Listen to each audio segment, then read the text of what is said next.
ଯେତିକି ଆମର ଭାଇମାନେ ଅଛନ୍ତି ମତରେ କୁହନ୍ତୁ ଗୋଟେ ମା ପାଇଁ ତାର ସବୁବେଳେ ପୁଅ ଯଦି ପାଖରେ ବାପ ମା ଥିବେ କୌଣସି ସଭାରେ ସେ ପୁଅ ହାରିବନି ଠିକ କରିବା ଭୁଲ କରି ଆଉ ଥରେ ତାଳି ହେବ ମା ପାଇଁ ଧନ୍ୟବାଦ। ମା ତ ବିନା ମୁଁ ରହିପାରିବିନି ମା ତ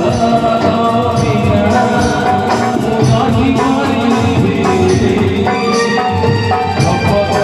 ରହିପାରିବିନି Oh